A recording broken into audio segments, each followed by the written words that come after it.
សូមជម្រាបសួរបងប្អូនហើយសម្រាប់បងប្អូនដែល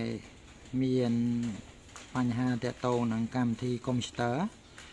ដោយកម្មវិធី Word Excel PowerPoint ដែលប្រើប្រាស់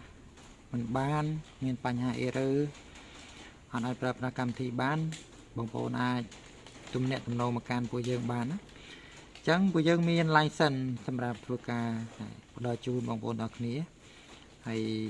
សម្រាប់ license ហ្នឹងទាក់ទងនឹងកម្មវិធីគឺយើងមានច្រើនដោយកម្មវិធី Word Excel PowerPoint ហ្នឹងគឺយើងមានចាប់ពីឆ្នាំ2010ដល់2024អញ្ចឹង license ហ្នឹងជា paid license ប្រើបានរហូតហើយ